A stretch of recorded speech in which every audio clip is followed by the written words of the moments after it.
ಗುಜರಾತ್ನಲ್ಲಿ ರಣಮಳೆಗೆ ಭೀಕರ ಪ್ರವಾಹ, ಚಂಡಮಾರುತದ ಅಬ್ಬರಕ್ಕೆ ಗುಜರಾತ್ ತತ್ತರಗೊಳ್ಳುತ್ತಾ ಇದೆ. ಒಂದು ಕಡೆ ಮಳೆ ಇಲ್ಲ, ಮತ್ತೊಂದು ಕಡೆ ಮಳೆಯಾಗಿ ಪ್ರವಾಹದ ಭೀತಿ ಹೆಚ್ಚಾಗ್ತಾ ಇದೆ. ಈ ರೀತಿಯಾದಂಥ ಸಿಚುವೇಶನ್ ದೇಶದಲ್ಲಿ ಆಗ್ತಾ ಇರುವಂಥದ್ದು. ಗುಜರಾತ್ನಲ್ಲಿ ರಣಮಳೆಗೆ ಭೀಕರ ಪ್ರವಾಹ, ಚಂಡಮಾರುತದ ಅಬ್ಬರಕ್ಕೆ ಗುಜರಾತ್ ತತ್ತರಗೊಳ್ಳುತ್ತಾ ಇದೆ. ಅಷ್ಟ ದಿಕ್ಕುಗಳಲ್ಲೂ ಪ್ರವಾಹ ಪ್ರಕೋಪ, ಪ್ರಳಯ ಸದೃಶ್ಯ ಪ್ರವಾಹಕ್ಕೆ ಬೆಚ್ಚಿದ ಗುಜರಾತ್ ಜನರು. ಗುಜರಾತ್ನಲ್ಲಿ ರಣಮಳೆಗೆ ಭೀಕರ ಪ್ರವಾಹ, ಚಂಡಮಾರುತದ ಅಬ್ಬರಕ್ಕೆ ಗುಜರಾತ್ ತತ್ತರಗೊಳ್ಳುತ್ತಾ ಇದೆ. ಅಷ್ಟ ದಿಕ್ಕುಗಳಲ್ಲೂ ಪ್ರವಾಹದ ಪ್ರಕೋಪ. ನೋಡಿ, ಕೆಲವೊಂದು ಭಾಗಗಳಿಗೆ ಮಳೆನೇ ಇಲ್ಲ, ಮಳೆನೇ ಆಗ್ತಾ ಇಲ್ಲ. ಬಟ್ ಕೆಲವೊಂದು ಭಾಗಗಳಲ್ಲಿ ಏನಾಗ್ತಾ ಇದೆ, ಮಳೆಯಿಂದಾಗಿ ಪ್ರವಾಹ ಕೂಡ, ಭೀಕರ ಪ್ರವಾಹ ಕೂಡ. ಗುಜರಾತ್ನ ಪರಿಸ್ಥಿತಿ ನೋಡಿ, ಅದು ನಾವೀಗ ನೋಡ್ತಾ ಇರುವಂಥದ್ದು. ಈ ರೀತಿಯಾಗಿ ಪ್ರವಾಹದ ರೀತಿಯಾಗಿ ಹರ್ಕೊಂಡು ಹೋಗ್ತಾ ಇದೆ. ಮನೆಗಳೆಲ್ಲ ನೀರಲ್ಲೇ ಇಂಥ ಸಂದರ್ಭದಲ್ಲಿ ಯಾವ ಬಿಲ್ಡಿಂಗ್ ಕುಸಿಯುತ್ತೋ, ಯಾರಿಗೆ ಏನು ಆಗುತ್ತೋ ಅನ್ನೋ ಭಯ ಕೂಡ. ಯಾವ ರೀತಿ ಜೀವನ ಮಾಡಬೇಕು ಜನ ಈ ರೀತಿ ಆಗಿದ್ರೆ? ನೋಡಿ, ಗುಜರಾತ್ನ ಪರಿಸ್ಥಿತಿ ಅದು. ನಾರ್ಮಲ್ ಈ ಜನ ಓಡಾಡುವಂಥ ಪ್ರದೇಶ, ಮನೆಗಳಿರುವಂಥ ಪ್ರದೇಶ, ರೋಡ್ ಮೇಲೆ ಎಲ್ಲ ನೀರು ಹರಿತಾ ಇದೆ, ಗಾಡಿಗಳೆಲ್ಲ ತೇಲ್ಕೊಂಡು ಹೋಗ್ತಾ ಇದೆ.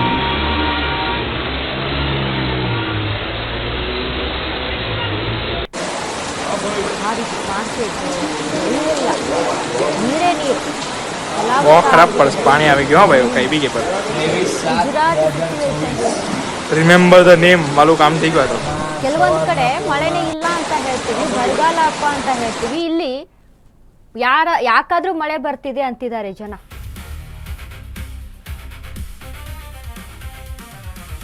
ಮೋದಿ ರಾಜ್ಯದ ಜನತೆಗೆ ಪ್ರವಾಹ ಸಂಕಷ್ಟ ಎದುರಾಗಿದೆ.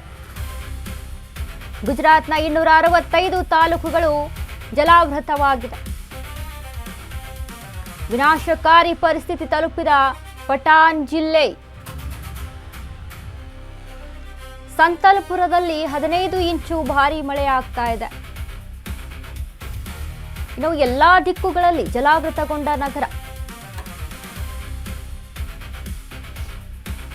ಬನಸ್ಕಾಂತ ಜಿಲ್ಲೆ ಅಂಬಾಜಿಯಲ್ಲಿ ಭೀಕರ ಪ್ರವಾಹ. ರಸ್ತೆಗಳಲ್ಲಿ ಕೊಚ್ಚಿಕೊಂಡು ಹೋದ ಬೈಕ್ಗಳು.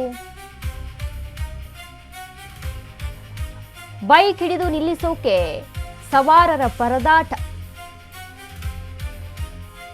ಮತ್ತಷ್ಟು ಅಪಾಯಕಾರಿಯಾಗಲಿದೆ ರಣಮಳೆ. ಹವಾಮಾನ ತಜ್ಞರಿಂದ ಗುಜರಾತ್ಗೆ ಎಚ್ಚರಿಕೆಯನ್ನ ನೀಡಲಾಗಿದೆ. ನದಿ ಪಾತ್ರದ ಜನರಿಗೆ ಎಚ್ಚರವಾಗಿರುವಂತೆ ಸೂಚನೆಯನ್ನ ಕೊಟ್ಟಿದ್ದಾರೆ. ಮೋದಿ ರಾಜ್ಯದ ಜನತೆಗೆ ಪ್ರವಾಹದ ಸಂಕಷ್ಟ ಎದುರಾಗಿದೆ. ಎಲ್ಲೆಡೆ ಕೂಡ ನೀರು ಹರ್ಕೊಂಡು ಹೋಗ್ತಾ ಇದೆ, ನದಿಗಳ ರೀತಿಯಲ್ಲಿ ಹರಿತಾ ಇದೆ ನೀರು. ಮನೆಗಳೆಲ್ಲ ನೀರಲ್ಲೇ ನಿಂತ್ಕೊಂಡಿದೆ, ಇನ್ನು ವಾಹನಗಳೆಲ್ಲ ತೇಲ್ಕೊಂಡು ಹೋಗ್ತಾ ಇದ್ದಾವೆ.